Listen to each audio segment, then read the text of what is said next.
Okay.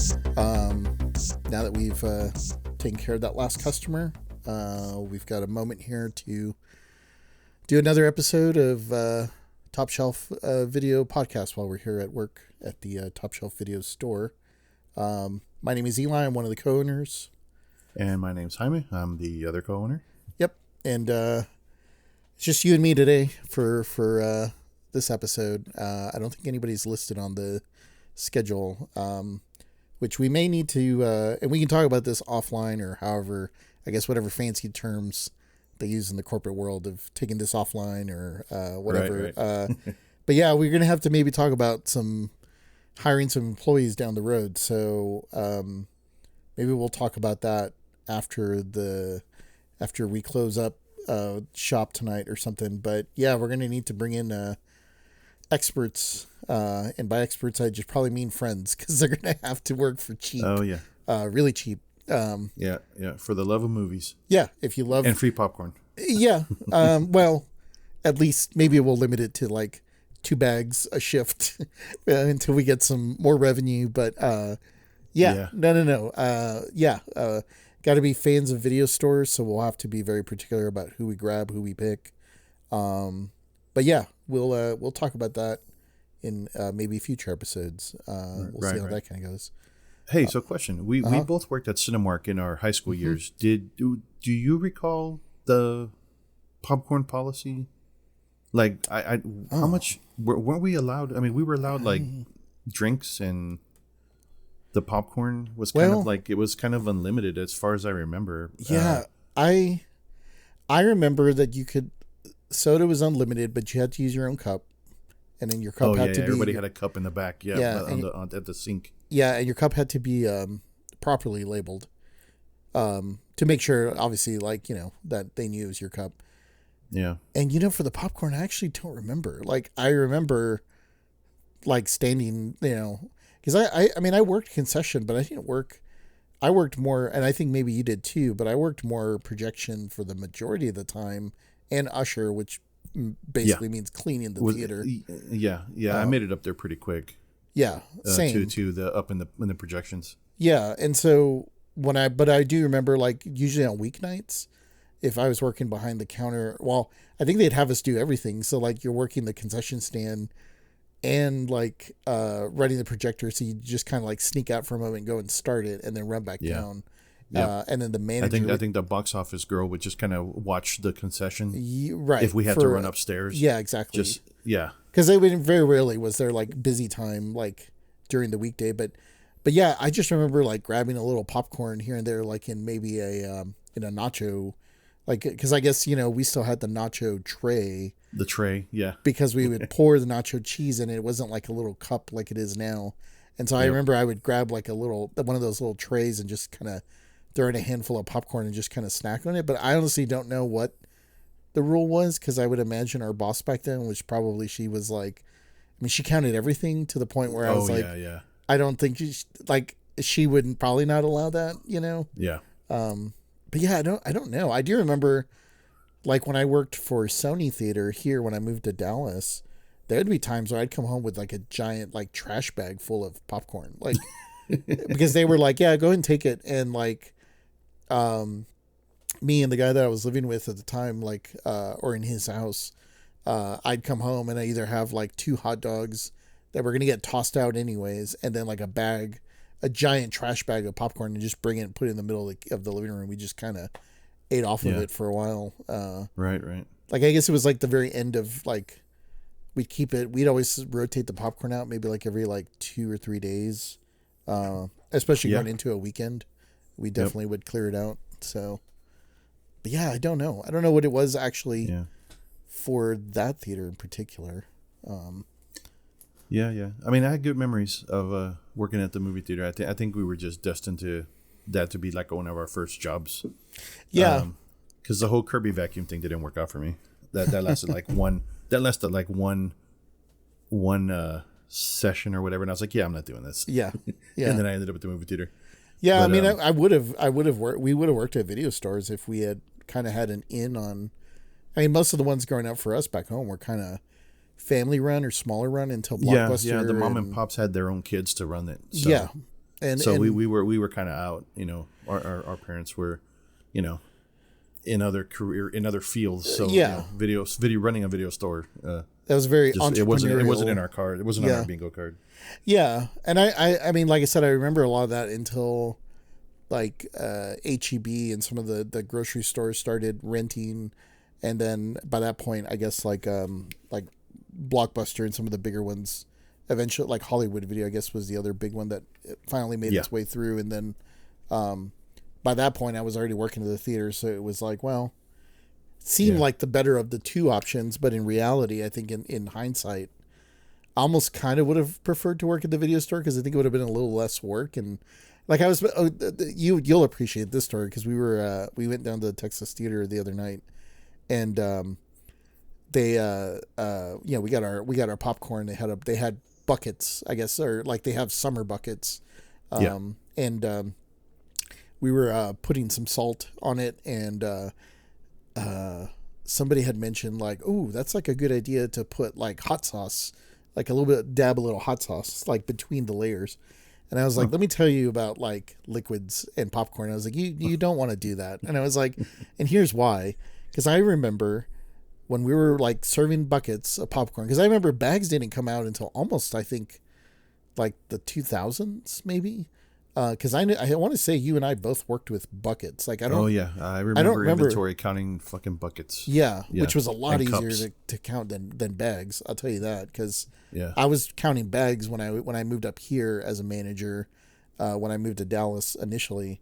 But anyway, so like we were talking about, she's like, oh, put some hot sauce between the popcorn. And I was like, so people used to ask for nacho cheese. Like they would ask for a little bit of popcorn and then pour some nacho cheese into the bucket and then more popcorn and then nacho cheese. And like in theory, it sounds like a great idea. Like, oh man, two of my favorite things, like popcorn and nacho cheese. Yeah, but that cheese would like... Cheese. It was so, because the liquid is so heavy, it would just like sink the popcorn. And if you didn't eat it fast enough, by the time you got to the second layer, like it's just goo. Like it's just mush. Yeah. And it's fucking gross. Like it's nasty and it smells. It doesn't have the same popcorn texture. No. It's just like you're just eating like sludge. Vomit. Yeah. Like, yeah. Yeah, like it just, the popcorn like wilts, or it just like shrinks into like these, like a small just clumps of, then now you have clumpy cheese. Yeah, exactly. And then most, theater patrons would just like, by the time they got to that layer, they're like, oh, this is gross. And then they would just dump it on the floor. And I'm like, great, like now I got to clean this up. Yeah. So when that got brought up the other night at the Texas Theater, I was like, yeah, don't ever put liquids on your popcorn. It's like, this fucking gross, and it makes for mush, and nobody wants mush. Like everybody wants popcorn, like fresh, like poppy popcorn. A kernel, poppy popcorn, kernel at a time. Yeah, I mean, Jesus, like, rule for us is that we're not like, you get the popcorn the way we make it. Like, right. If you want a popcorn to go, we'll give it to you. But you can do whatever damage you want to do, like once you leave. It's yours once you've bought it, but just don't do it in our store. But yeah, speaking of popcorn and how it ties into the movie, we're gonna that's why I brought it up. I was like, you know why I brought up popcorn, right? Cause well, yeah. So it's a well, I wouldn't say it's not one of the main characters, but it definitely ties into the movie we're going to talk about today. So today the video that we're going to talk about for rent, that we will have here at the store for rent. Now, whether it's top shelf, we'll decide. But we're talking about Killer Klowns from Outer Space, 1980. What did we? 88. 88. Yeah. 88. Yep. Much later than I actually thought it was, but also at the same time not so much. But yeah, Killer Klowns from Outer Space, directed by the I think how did we say that we were gonna the proper... I want to put my money on Chiodo, the Chiodo brothers, Stephen Chiodo. Yeah, and yeah, they are known. This is, I think, one of the very few films that they directed, if I remember correctly. But they were known. I'm sure. I mean, you will know this. They were effects artists, and they were creature artists. and they created the creatures for Critters. Is probably Critters. their other big well known Their signature. Yeah. Yeah, that's probably like IP. that's probably the biggest thing that resonates with them. But they were very like creative dudes. I remember the other one was like Screamers. I don't know if you ever saw that with RoboCop. What's his name? Peter Weller. Peter Weller. Yeah. Because it's like those underground. It's almost like Tremors, except it's Screamers. But they're like they kind of like travel the surface under the ground, and they kind of scream when they sort of come at you. But I don't believe I've seen that. Yeah, it was like 95. I was working in at the theater in Brownsville, I think, when that came out. But I remember watching that. But yeah, so this movie, 88, Killer Klowns from Outer Space. It was kind of funny because I wanted this movie's kind of regained popularity as of recent, because I guess there is a video game that came out recently of it, and I think it's on the trend of the genre based horror games like Texas Chainsaw Massacre and Friday the 13th. I think what's kind of all based on the series of what is it, Dead by Daylight. Dead by Daylight. Yeah, because they've been bringing a lot of the classic characters back as well. So I think they did like Freddy and Pinhead and I've been pleasantly surprised that my 15-year-old is now more familiar or as familiar with some of the stuff I grew up with, just because of this resurgence of popular horror characters. It's been I've had proud dad moments where he's like, he knows about the shit. I was like, oh yes, then let's watch it right now, Friday the 13th, let's go. Especially it's been fun, especially if he's finding it a little bit on his own and you're not like pushing it onto him, because like, oh no, not at all. He's finding it on his own. I'm like, oh yeah, all right, this is gonna work. It's been cool. I really like that. Like, I think just from the onset of this movie, like, this movie makes no sense. There's no real story or plot. It's just fun. Like, this movie's so much fun. Like, and it starts with like the kick-ass like song, like the music. The Killer Klowns from Outer Space with that cool riff, that it's like, it really did bring me back. Because I watched this with Denise the other night, and she thought she had seen it, and then when we started watching it, she's like, I don't remember any of this, so I don't think I have seen this. Yeah, and I was telling her, I was like, I'd be surprised if you had seen it. And I think you and I were talking a little bit before, like, I do remember seeing this, but I don't. I remember being young. But I also don't, like, I may have been more like sometime in junior high, maybe during like a junior high party or something, because that would have been like, it would have been around this time, actually, I guess, like 80, 89. Well, 88, 89 would have been my freshman year in high school. You're 3 years behind me, so you would have been getting into middle school. Yeah. So I want to say I remember watching it with other people because, like, we didn't watch it together. I know that. Yeah. I just remember it being fun.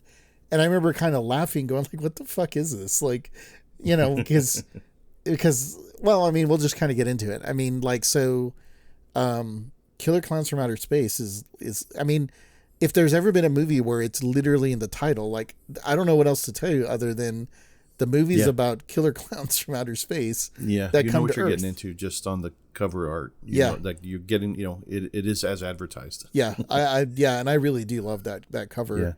Yeah.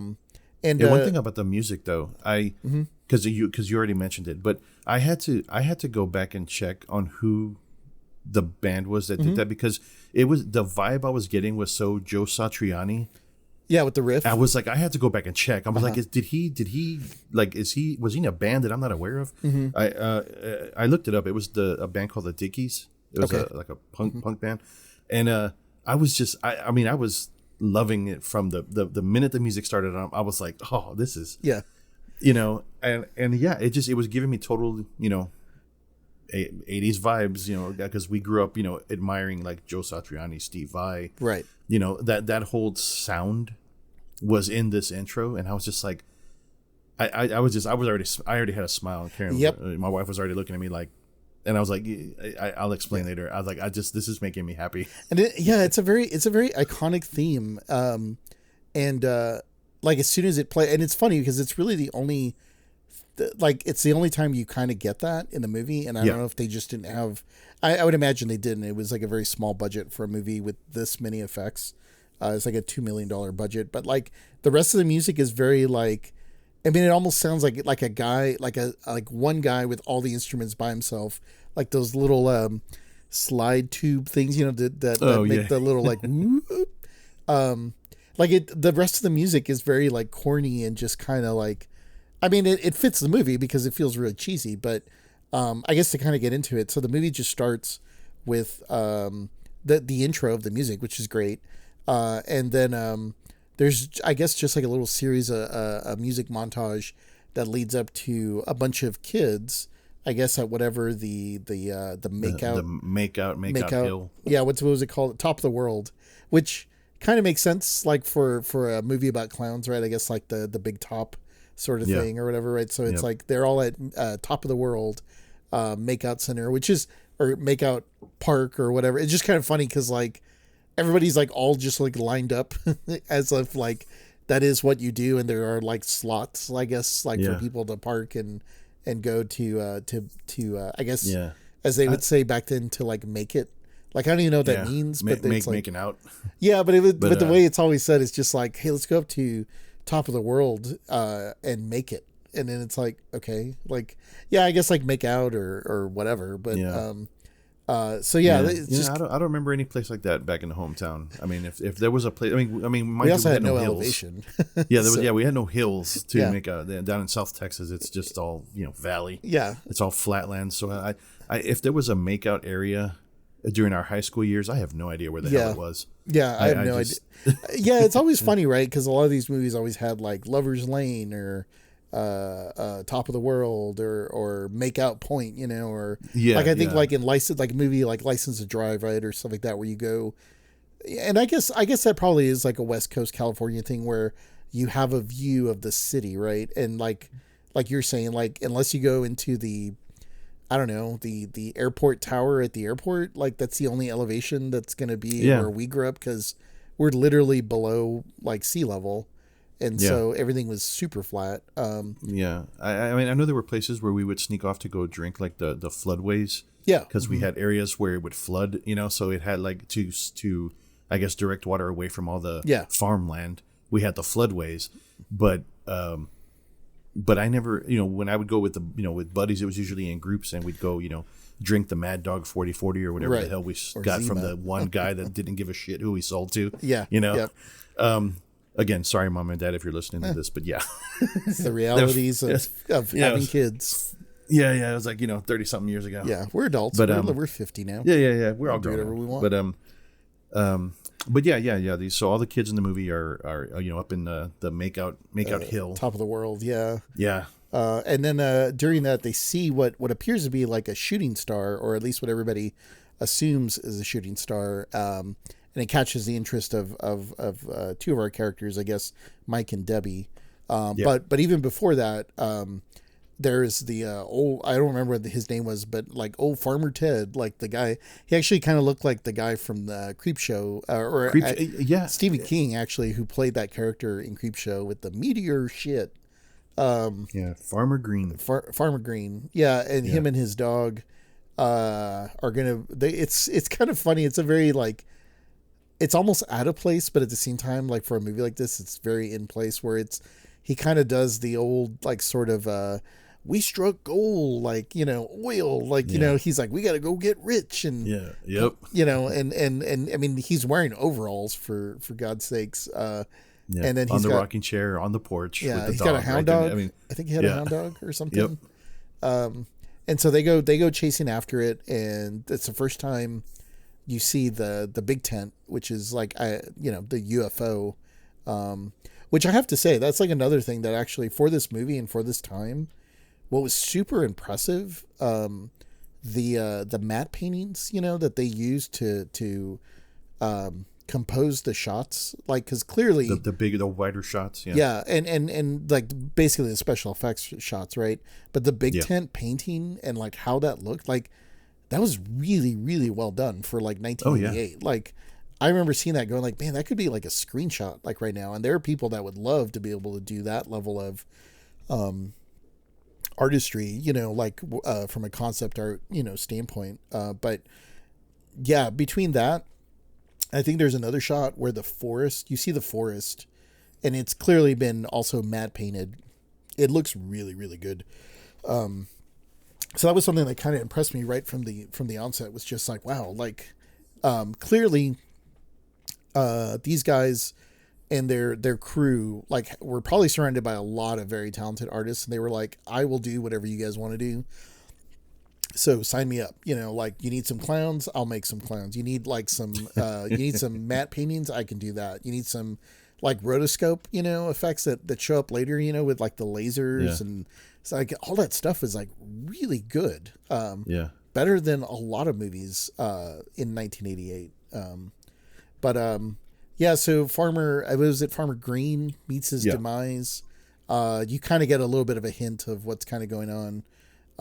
And then I guess after that, like, it kind of just leads to Debbie and Mike. And it's funny enough, it's kind of Debbie, the one that's sort of egging on Mike to be like, hey, we should go check that out. Like, Yeah. He wants to make out. Well, I guess it's true. Yeah. He's thinking, he's got other motives, but she's the one, either maybe she was trying to get out of making out or whatever. But she was the one going, hey, let's go check it out. Let's go. And she was he very didn't want like, to. He wanted to stay in the car. Yeah, she was very much like, let's go have adventure and see what this shooting star. Well, they kept saying shooting star, I guess is how they kept assuming what it was. Yeah. And so I think Farmer Green had like a paper or something. Like, he saw Halley's Comet. There was something he had that had Comet. Right. So he was thinking it was the comet.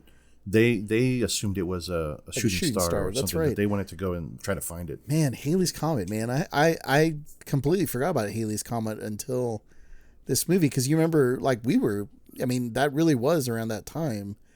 And it was like a huge deal. I remember they were like Halley's Comet t-shirts. I remember they made like a Hot Wheels that was like the Halley's Comet car. I mean, there was tons of stuff. And I was just, I guess as a little kid, and I remember talking about it in school, but at the same time I was like, what's the big deal?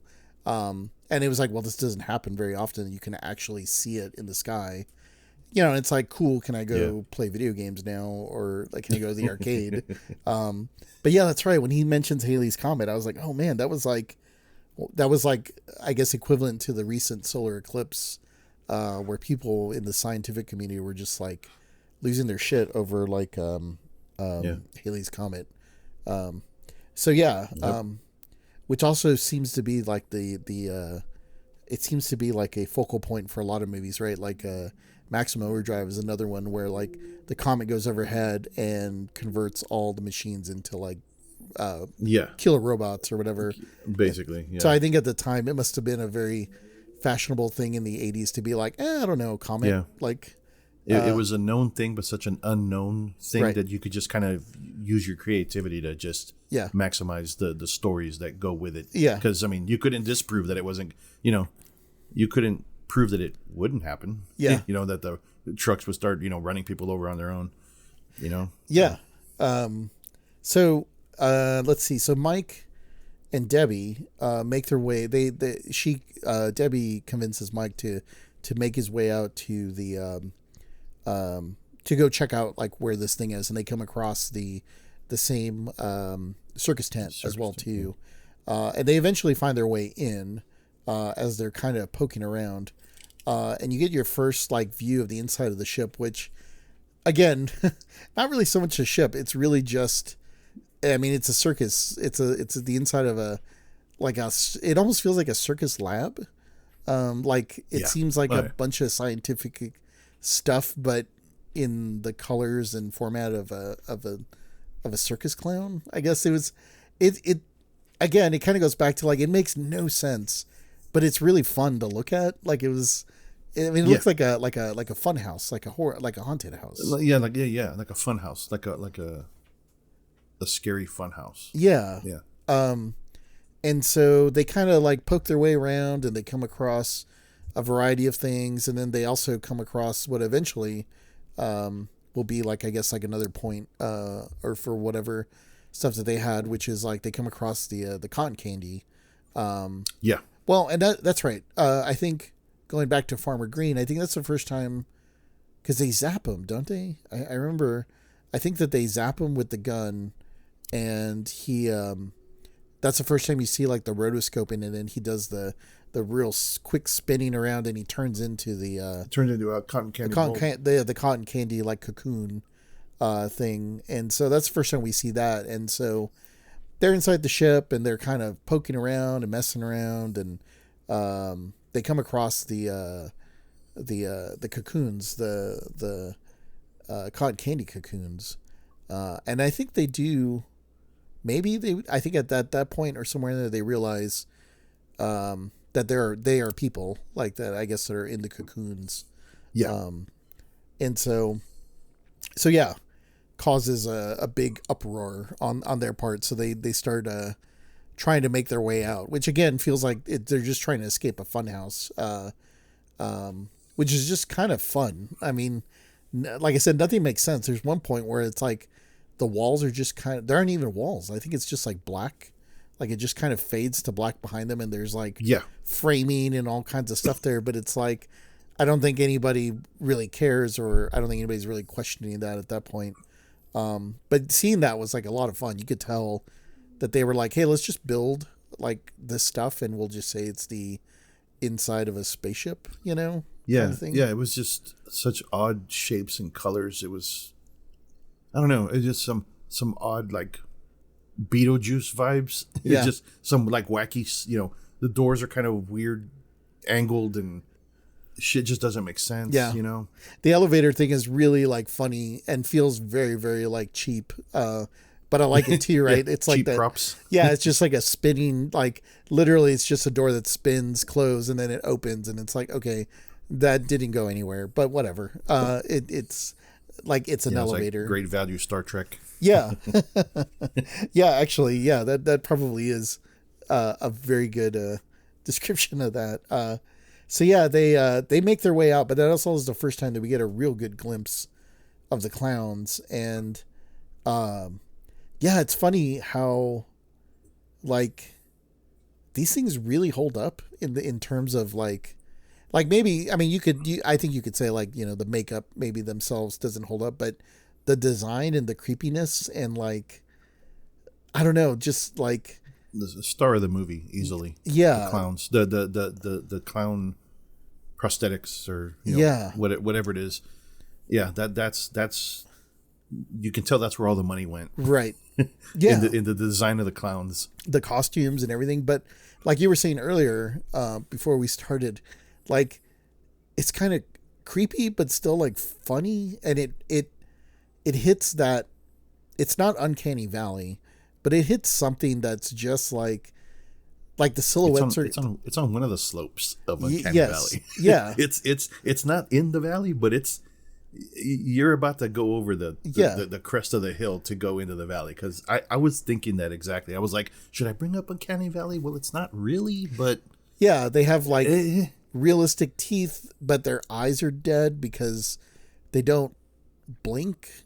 Or sometimes they would. I think like clearly they had like different ranges of I guess like the makeups of the various makeup effects that they had, but because sometimes some of them the mouths didn't move, and then some of the mouths did, and some had teeth and some didn't. So it's probably like wherever they were in filming or whatever. But like just from a pure art direction, like the silhouettes from a distance, like they're all great. Like the fat, like there's the fat sort of roundish guy with like a mohawk, and then there's a guy that's like tall and skinny that has like the spikes, and then there's like the sort of I don't know how, like a spade sort of shaped guy that's kind of got like a cone head shape. But he's got like the big clown, like sort of collar thing. There was the little clown. Like they all, like if you just had a black and white silhouette outline of them, they would all stand out. And if I saw it, I would be like, those are the Killer Klowns. Like just without even seeing the actual drawings, I would know what they are. And so like the design on them is just really brilliant and fun and creepy, like, I really liked. It's just kind of funny because like I wish that the inside of the ship had a little bit more of that, but at the same time, like you were saying, they spent all the money making the clowns, so they were like, I don't know, just put up whatever, and we'll just say that that's the inside of the spaceship. It was like pool, like the floaty tubes and just like such random shit. It looked popcorn like popping. It looked like they bought a bunch of shit at Hobby Lobby and took it to the studio and just kind of put the guns together, the space guns, and it just looked like just shit glued on top of something to just say you had a gun or a laser or whatever. I will say that the one gun that shoots the popcorn. So as they're trying to escape, and I think one of the clowns grabs like the I guess like whatever the their shotgun. Yeah, version. Their shotgun gun or popcorn gun. And he shoots the popcorn at them that attaches to them.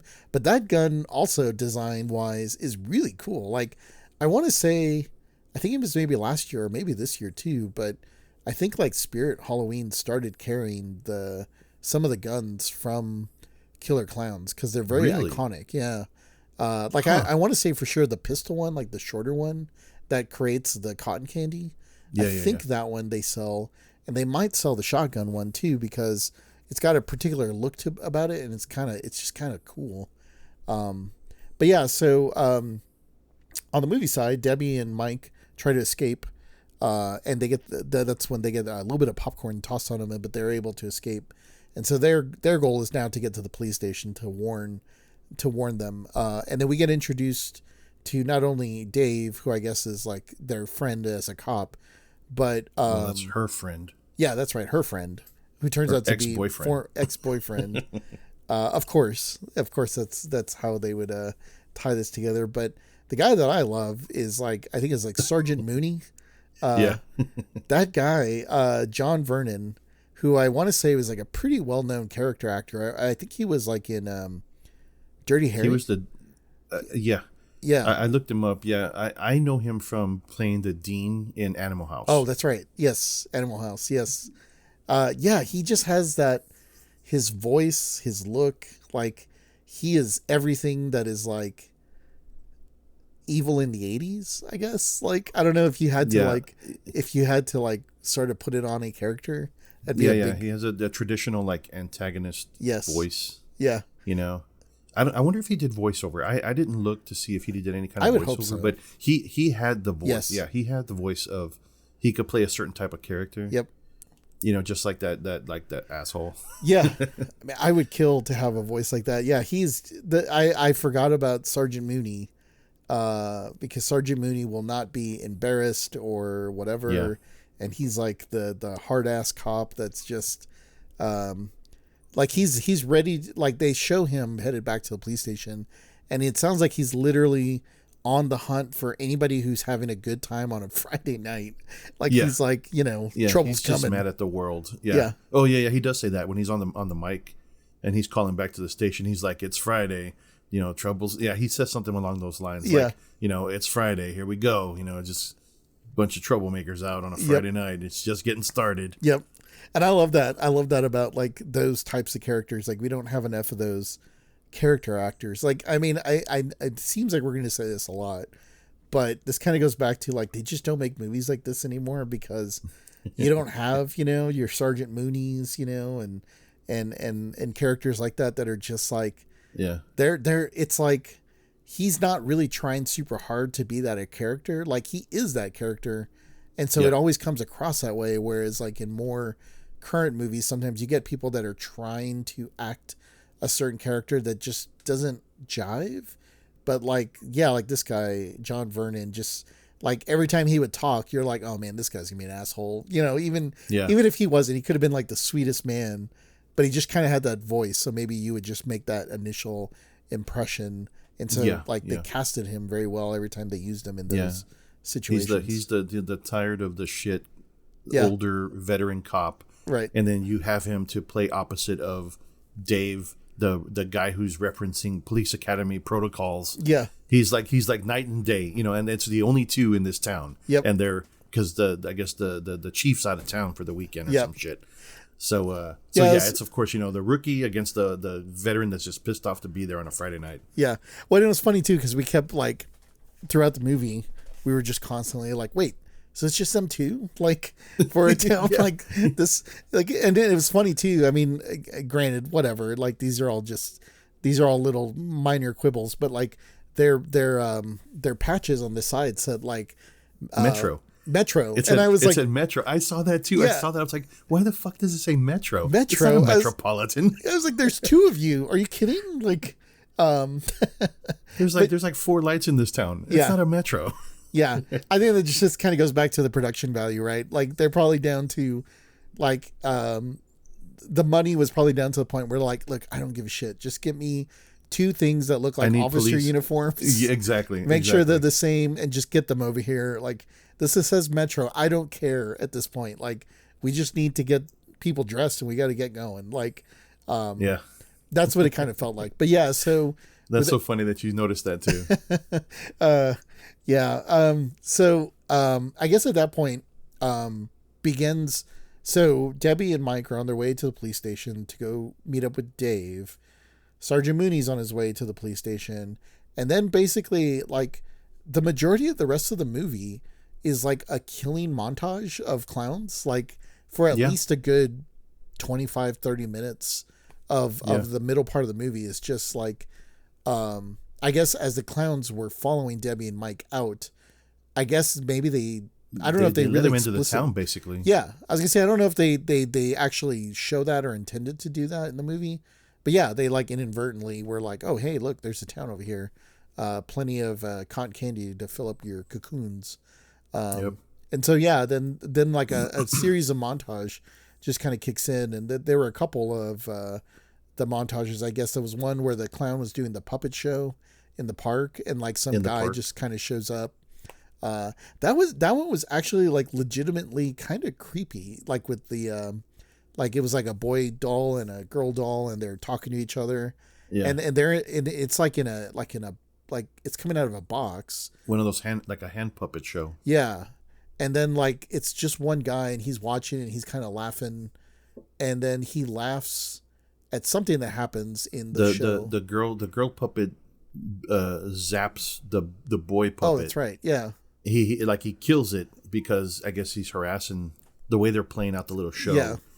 The male's harassing the female. She pops up with a laser gun and then shoots him and it disappears. So he starts busting out laughing. And then in that really slow, creepy ass look, because it's got that dead face on the little hand puppet, but it turns the laser to the dude. Yeah. And then all of a sudden you see the I'll give the actor that, like, he has that change in his face, like, oh shit. Yeah, and then the clown then the clown comes up real slow, rises out of the box. That was legitimately like kind of creepy. Like if I guess if you had never seen that movie before, or I guess if you were little and seen it, because the deadpan face of like the puppet kind of reminded me of Mr. Rogers in this weird, strange way, because he used to do those puppet shows. But you're right. Like the deadpan face was like, oh, this is not. And it just turned really slow. Yeah. Like I'm gonna kill you next. Yeah. And then the guy stops laughing. He's like, oh shit. That gun really works, and now it's pointed at me. Yep. And then he becomes cotton candy. Yeah. So that was and that's a great way I start like a series of montages, because I think that was like a pizza delivery that he delivered some pizza, and then there was the drugstore. The convenience drugstore, which that one was funny actually, or it was funny, but it was still creepy by the end. Like it was funny the way it started, because there was that bear, that animatronic bear, outside the store, and so then he stands in front of or next to the bear and starts acting like an animatronic clown. Yeah. And it kind of works. That is creepy, because it's like the girls walk up and don't realize. Right. I mean, I guess they look at it and they're kind of like, that's weird. Yeah. And they go into the drugstore and it's just they're moving all slow and shit. And it's just kind of like, I'm like, oh man. Like, and then it follows them in. Yeah. Yeah. It was. I would be it was good. It was good. I'd be very curious to know, like, and I didn't really look this up, but like who played all the clowns, because they all had very good, like, and I guess maybe it's the nature of the clown of like, they move creepy, but they also move kind of funny. Like they have to walk big because they have the big clown shoes, But then when you see them, like when they, like you were saying, when they follow the girls into the drugstore, it's like kind of shuffles creepy. in. Yeah, it's this weird sort of creepy shuffle me sort of feel to it, but it's very oh, what's his name? It's very Doug Jones, like the guy who he was. We've actually seen him speak a couple times, but he's the guy that Guillermo del Toro uses a lot. Like he was in the Shape of Water. He was the fish character, and then he was also in Hellboy. He was the the fish guy in Hellboy. I forget what his name is. He was the in Pan's Labyrinth. I don't know if you remember that. But it was the one that has like one the of my eyeballs favorites. Like on the hands and yeah. So that's Doug Jones. And funny enough, you would probably remember this as well too. Doug Jones. Do you remember the commercials way back in the day of Mac Tonight? It was like the big moon, and it was playing the piano. And it's very weird, like movements. That was a McDonald's commercial, right? Yes. The Big Mac. Yeah. That was Doug Jones's first. That was Doug Jones's first job, was being the Big Mac head, or the moon head on that. No, I remember that. And if you can talk about like creepy clown shit, like that thing creeped me out. But anyway, but yeah, so these clown guys, like they moved to like really, they had a certain like something about them. Like I'd actually be very curious to check out the video game now, because I'd be very curious to see if they emulated some of those same movements or things. Right. But let's see, what else was, there was the biker montage. That was great. The little clown, I assume a clown kid. I don't know. Or if it was I guess so. A clown little person. I don't know. Like, I don't know what they were there, or what we were supposed to assume, but yeah, he's like on his little, was it a tricycle or was it like little tricycle type thing? Yeah. And he comes up to the bikers like he wants to be part of the gang. Yeah. And they basically bully him, give him a bunch of shit. And yeah, they bust up his bike. Yeah. And it pisses him off. And he shows up with the gloves. Yep. And he literally knocks his block off. Yeah. The lines are so cheesy, because even the guy's like, "What are you gonna do? Knock my head off?" Yeah. I mean, and then right on cue, then he basically they show a head flying off a body. Again, it was a good scene. Yeah. I again, enjoyed very that. 80s. Like, what was the point of all that? Did it support the story? I don't know, and I don't care. Like, that was actually just fun to watch. Like, to watch some bullies kind of get their comeuppance. So there was that one, and then I think that all leads up to so I believe at the bus station. At the bus stop. The clown is doing silhouettes on the wall at the bus station, and that's what leads Dave and Mike catch that, because they're in the cop car and they pull up and they're like, "There's a clown," and they don't Dave wants to just observe for a minute, and then they observe he basically kills probably like 5 or 6 people at the bus stop, which is that particular sequence is really awesome. And that's why I remember watching it when I was younger, because I remember seeing that scene in particular, and it kind of, sort of, I don't want to say gave me nightmares, but it did.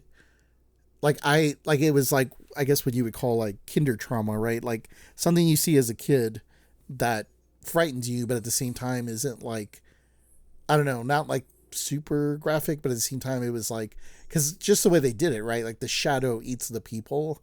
And the way that was done was like really cool. But at the same time, like as a young person, you maybe don't understand how they did that. Yeah, exactly. And so it was very like, whoa, like, could that actually happen? That one actually was really cool. Which I guess, that leads up to Mike.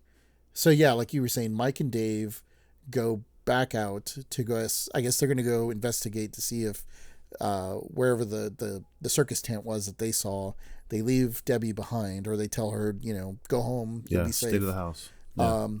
Sergeant Mooney stays at the police station on his own, but then the clowns show up, or one of the clowns shows up at the police station while they are out going to look for the circus tent. And that scene actually as well was a little creepy. That was probably the creepiest kill of the movie. Yeah. I guess the idea of he comes to surrender, I guess, or the clown comes to surrender, and he tries to arrest him, but he can't. But he kind of does, in that like he puts the handcuffs on, but then he's able to take his hands off. Yeah, the hands come off. Yeah. And takes him downstairs to throw him into the jail. He does throw him into the jail, but I forgot what was it that he throws out. He's got one of those little like those little. Yeah, I don't know what they're called, but like you throw the air like a little. Yeah, like a little rolling paper horn or something. Yeah, paper horn thing, but it when it extends, it's a hand and it grabs him by the neck. That's right, and then it chokes him out, and it kind of like it throws him towards the cage, kind of like he just gets hit up against the bars. Yeah, and so Dave and Mike don't find the circus tent, but on their way back, like you said, they run into the clowns and they realize like, okay, this is like a real thing. So they go back to the police station, and Dave, the cop, goes back and all the lights are out, everything's been cleared out, and there's a clown sitting with Sergeant Mooney next to him, and he's basically turned him into like a ventriloquist dummy. Yeah. Which was, I remember at first I was like, wait, I don't remember this. And then it was like, oh yeah, I do remember this. This is kind of messed up because like when he uses him as a ventriloquist doll, I think he like pulls out his hand and he like, and it's all bloody. Yeah, it's all bloody and like he had his hand in his back. Yeah. And he was making him talk. I was like, "Oh, yeah." I mean, and it's funny until he pulls his hand out and kind of just does like he's like getting the blood off his hand. Yeah. He kind of just does a, like a shake. Yeah. And then the body just kind of slumps over, and I was like, "Oh shit." Yeah. Well, see, it's I'm glad you mentioned that because like that straddles this line of like I guess if a movie like this was made nowadays, like I feel like they would lean more into the gore and wanted to play that up, and I don't mind that kind of stuff, but at the same time, like I almost would rather have it more awkward, like the way it was here. That to me is more effective, because I don't know whether I should be laughing or not, but at the same time, it is kind of cool. So it's got a little bit of everything, and you just kind of enjoy it for what it is. But at the same time, like I don't feel super creeped out. Now that said, I think maybe you and I are a little more desensitized. So maybe if somebody else that was a little bit more frightened of just even the simplest of horror might really be creeped out by this, Yeah, probably. But it was cool. And so I guess that leads back to, so they go back to the police station. They see that Sergeant Mooney's been killed. And then I guess at that point, Mike realizes like, oh, we need to go save Debbie. So let's go back there. And he meets up with his buddies. I forget what the Terenzi brothers. The Terenzi brothers. That's right. Who just happen to have an ice cream truck that's themed with a clown. So the three of them go back to there, and Debbie runs into not clown, or she eventually runs into the clowns again, but in classic 80s form, like she's going to take a shower. We watched the sequence of her getting undressed to get into the shower, but they also remind us that she had been sprayed with popcorn before she left initially, and the popcorn grows into like these I don't know, like they almost look like the plant I forget their names in the Mario Brothers, but they look like those plant eaters that come out of the pipes. Like the man-eating plants. Yeah, in Mario, in the original Mario Brothers. But yeah, so the popcorn turns into like these little man-eating snapper things, which is kind of cool, actually. Again, it was like, that's a really cool effect. And Debbie is able to escape that, but then the house is surrounded by all the clowns, and they kidnap her in a balloon. For some reason they didn't. Obviously, because I guess she's the damsel in distress, I guess. So they don't put her in a cotton candy cocoon. They put her in a like a bouncing ball looking type of contraption. Yep. So she's not dead. Yeah. She's alive, but she's in a ball. She's in a bounce ball. She's in a bounce ball that or maybe a balloon. I don't know. I'm not. I want to say it's a balloon because when he comes out of the house, like he's holding it like a balloon. Oh, that's right. And then he puts it like on the clown balloon, car. Yeah. Yep. Yeah. And then they haul ass away. Yeah, and so they take their clown car back to their ship. With of course a 1980s car chase. Yes, the clown car being chased by the ice cream truck, being chased by the police car. That's right. All of them are heading to the coastline where the amusement park is. That's right. And that's where they've camouflaged. Now they've camouflaged the circus tent. Yep. In the amusement park area. Yep. Well, that actually does remind me though. There is that one scene though where I forgot who was driving, but there's a scene with someone, I forgot who was driving, but a clown in a invisible car comes up next to him. Oh, that's part of the killing montage. Oh, that's right. Because okay, yeah. He basically gets into like this duel and they're banging cars and he runs the one kid off the road. That's right. I thought that was during this sequence, but yeah, you're right. I only bring that up because when I was watching, I was like, wait, how'd they do that? Like I had to kind of go back and watch carefully of like how they actually pull that off. How they pull that off. Yeah, I think I have an idea of how they did that. And then I think there are other scenes you can tell it's been hand animated. Like there's stop motion that's kind of in there, but in the real sequences, like it looks like you can kind of see that there is either a car that's been blacked out or painted out because it's not visual effect or like it's not any sort of computer effects. I think it's literally, I think they blacked it out and the guy is like on a floating seat that's attached to the car behind it. And I think that's how they got that sort of effect. Okay. But okay. I could see that. That scene was really impressive. Again, for a time period where it's like, how do we pull this off? And we can't like hand animate it. Like we're actually going to have to do it. In real the creativity was definitely for what it is. I mean, the creativity level is definitely top notch. Yeah. So yeah, that basically leads to all our heroes. I guess the Frizzetti brothers or what were the Terenzi. Terenzi. That's right. Terenzi. The Terenzi brothers, Dave and Mike, all make their way back to the clown ship, and basically it's just a montage of them rescuing Debbie, which leads. It's very video game in that at the end they kind of take out some of the clowns, but then like the boss clown comes out at the end. Yeah. Which I guess he's like, that was actually really cool as well too. Like they built a bunch of miniatures to give him scale. And I guess he's like this big giant clown that I would assume is almost as big as the big top tent. Yeah. And fights and so he fights the gang at the end and I mean that's kind of it. Like they just kind of everyone they destroy the boss monster.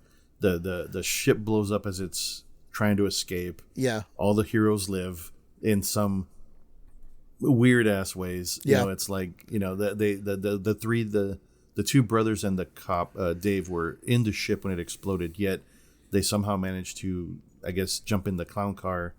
Yeah. And so it conveniently lands right by the state patrol as they're pulling up. Yeah. You know, to reinforce, you know, the town. And then the guys come out of the clown car and you're just like, okay. Yeah. You're why like, not? Okay, I guess so. So yeah, it you know, it just sort of wraps up there and you get the kick-ass like you know, theme song again at the end. And yeah, I mean, man, it had been a minute since I had seen this one and it was a lot of fun. Like I mean I really enjoyed it and I think you got to watch it twice, right?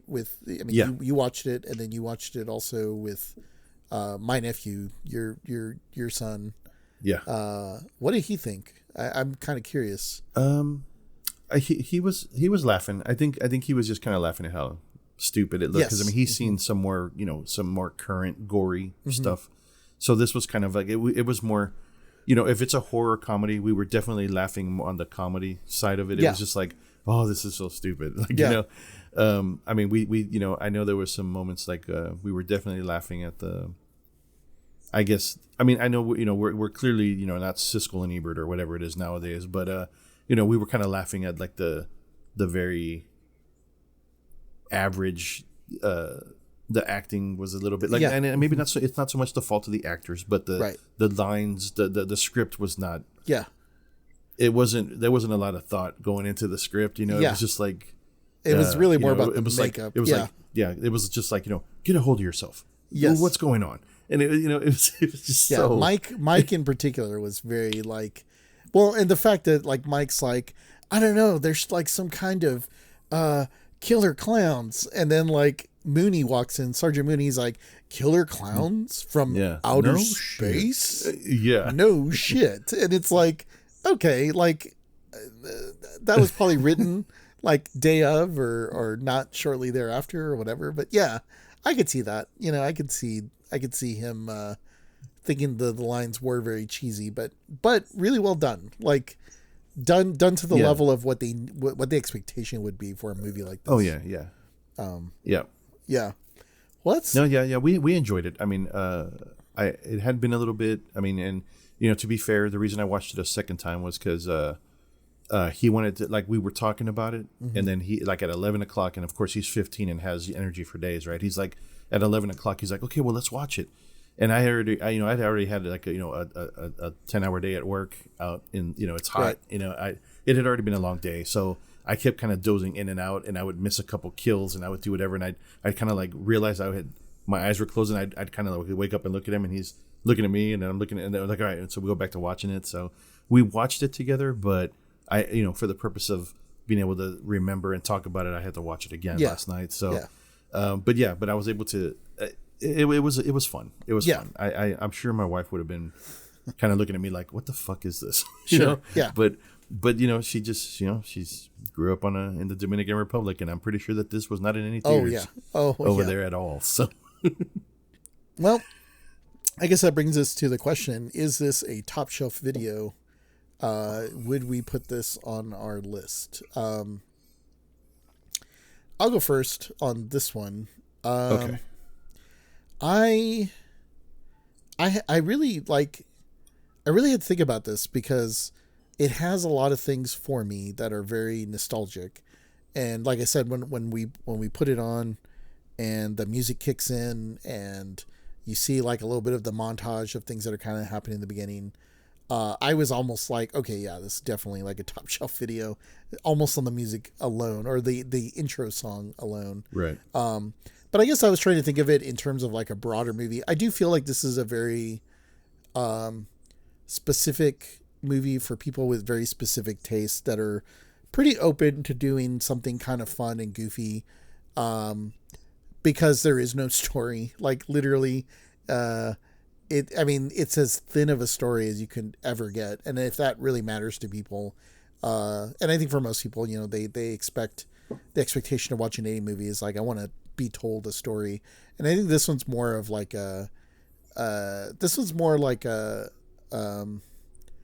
I don't know, it's almost like a real short comic book instead of a story, in sense of like, here's an event and here are a bunch of things that happen and then that's it. And you have to kind of be into it. And so, I probably would not make this a top shelf video, but I would definitely recommend this to a fair amount of people depending on their tastes. Like if somebody wanted to go on a spree of like, I want to watch a lot of movies of the 80s that are iconic, I would be like, well, then you need to watch Killer Klowns. Like if you don't, then you're kind of missing out on your history study of the 80s, I guess. But I don't know. What do you think? Could be swayed if you think differently. Well, actually, I was also going to say I would not put it on the top shelf. I think you hit the nail on the head where you were saying it's for a specific type of person. I'd almost say this is a very Ricky O-ish. It's a certain type of person that's gonna like sit and enjoy this. Yeah. I know that I'm probably a bit biased because I can tell you that thanks to Poltergeist in 1982, I have a fucking fear of clowns. And it wasn't until my mid-20s that I think that went away. Like I still, it took till my mid-20s to like be self-conscious about any body part hanging off a bed. Right. But but the clown thing, I don't know that I don't know that I officially have that phobia of clowns, but ever since Poltergeist, clowns just was not my thing. It just not at all. So the fact that this came out, 88, I think just on principle. Yeah. I mean, it's a fun movie now that I'm a grown and I don't worry about things, reaching my feet from under the bed anymore. The whole clown thing. I mean, the clowns are awesome. I mean, like I said, they're easily the star of the show, right? Yeah. I mean, their name's on the title. And like I said, I'm pretty sure most of that budget went to the clowns. So they're the stars. But overall, I'm going to have to just, it'll take a little prying of a customer. If they can't quite figure out what they're wanting and they're kind of open to anything, then I'll point them in the direction of, horror comedy. Yeah. But I'm gonna reserve the top shelf for maybe something a little better than this. Yeah, and I think it's funny because we were gonna watch another movie after this, and the first thing that came to my mind was like, oh well, we should watch Critters, and I had forgotten that these are the same. The directors are the same creators of the Critters creatures, and I was like, oh, that actually kind of makes sense. And so like. Right. Kind of like I said, going back to if you want to be a student of the 80s, and since you and I grew up in the 80s, if you really want to do that, I would pretty much be like, all right, why don't we put this on the shelf for like one of our like our dollar rentals or like our $1.50 rentals, because I would be like, hey, you should double feature this with like with Critters or with or I don't know, like Piranha or Ghoulies, like if you want a night of type of if you want a night of just kind of hanging out with friends and having some drinks or whatever, like it's more about like, oh, what did I miss? It's like, you didn't miss anything. Like the clowns are just killing people, and you're fine. I can rewind it if you'd like, sort of thing. I could see that, a double feature, like Killer Klowns and like Gremlins, because they also have like a montage of killing people. Yeah, it's almost the same. Yeah, it's a very like, I feel like it is a good second movie in a double feature, because like hopefully you've watched like Gremlins, right? It has a good through line story and it's kind of fun, and then you gotta get your late night, like, I don't know, your late night snack with Killer Klowns of just I'm just eating like empty carbs. Yeah. I'm eating cotton candy that just literally just sugar. Cotton like candy for that movie. Oh yeah. So yeah, I guess for the last couple of things, then I guess when you really think about, I think in terms of how we would have this in the shop, I think kind of what I've said on some of these other ones, like, I want to make sure it's seen by a lot of people. So I feel like we definitely should have this on DVD. I know they came out with like a 4K restoration. I'm sure it's cool. I don't know if we really need it though. Like, to be honest, like I almost like the lower res to kind of help the clown makeup. I think if it's in a higher, I don't know if the version that I watched was the high res version. I think I watched it on Tubi. Me too. Because I thought I had this, and I'm kind of surprised I don't. I would be okay with like DVD. I would mind also a couple of VHS copies, because I do like that cover. Like, I think the cover with the clown hand over the over the earth. It's like spinning the earth, or I think it's kind of. I mean, it just looks dope. It's really cool. So yeah, I feel like we should have a couple of VHS copies, probably a couple of DVDs, and right. I don't know if we need more than that. Like I said, I'd almost prefer the graininess if we had. Hell, Gotcha. I'd be okay with Laserdisc as well too, for this one. Yep. But yeah, there's only okay. I'm sorry. No, go ahead. But because I know we're going to go into typically any kind of like standees or anything. Yep. I've got one thing. Okay. One thing has got it. All right, It's going to be bags of cotton candy with the Killer Clown branded cotton candy. Okay. In a bag. I didn't think about that. I don't think there's anything else needed besides that. To be honest, I'll see your cotton candy bag. I think what I would like Okay. is I'd like our popcorn machine to actually be themed Killer Clown Oh, son of a themed. bitch. So Yeah, like yeah. maybe kind of around the edges, but I also want the boxes like the because we're gonna have whether it's a box or a bucket. I think that they should be purple and kind of I guess it's like a or it's more like a it's like a pink and an orange kind of color scheme that I think a lot of them have. But I'd like the buckets and the boxes to have that, and then like we would still have top shelf logo on these things, but I feel like maybe the Killer Clowns are like coming up out of the corners, of the box or the branding or whatever. Yeah. I forgot the vital part of the popcorn. So if we got Killer Clowns around the popcorn machine, I was thinking about it earlier. I was like, yeah, I got it. We just get some, custom bags for the cotton candy and just Killer Clowns. I mean, because that's what they were doing. I don't disagree that I'd want to go all out and make sure we have like, I guess like, like in dry cleaning, they have like those things that like, they almost look like where you hang the clothes and they just kind of like do a circle and kind of come around. Oh, yeah. I would want that, like a mini version of that for the bags so that like every other one, maybe we have like a head sticking out of it or like, some legs or like, oh no, we can't tell you that one, but we'll send you the next one. So I agree with you in that. Cause I think both of us, I had a feeling both of us were going to go the way of snacks and treats, when it comes to the Killer Clowns, but, this was fun.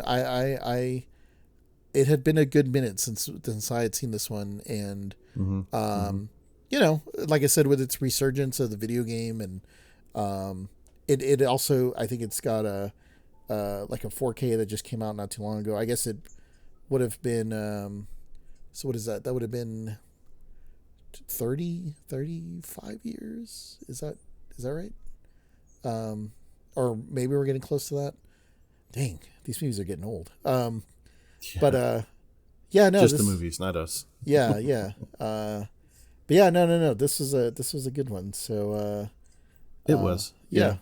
I I definitely, after watching this, I can confirm that I have conquered my fear of clowns. I was like able to just kind of laugh about it. I mean, and like we said multiple times. I mean, the clowns are just so awesome looking, man. Yeah. It's just they're like you said, they hold up. I mean, here we are, 2024, and I'm watching this going, damn, those look good. Yeah. And this was 1988. Yep. I mean, but yeah, no, it was a good flick. It's just under an hour and a half. It was, just because there's really no like plot it had to stick to. It was just, just hit play, let's go, and it was. And you're right into it. The movie just kinda it just gets right into full it. Throttle. Yep. So, all right. Yeah, no, it was good. It was good. Yeah. Well, I guess I don't know. It's kind of a slow day here at the shop, but I guess maybe we can go organize some of the tapes. I know there's like we still have to put away all the returns, so that's going to take a minute. But right. Well, cool. Well, let's. I can go out to the street and spin a sign or something, try to draw in some customers.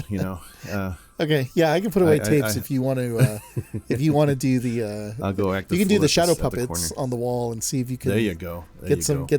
Grab some customers that way. But sure. Well, all right, man. Yeah, I guess we'll see what next we want to pull off the shelf. But let's go ahead and get back to work, I guess, and I guess we will chat again when we decide what we want to talk about next. All right, man. Sounds good. Okay. Well, then I will see you at then. the end of the shift. Okay. I'll talk to you later then. All right, man. All right. Later. See ya.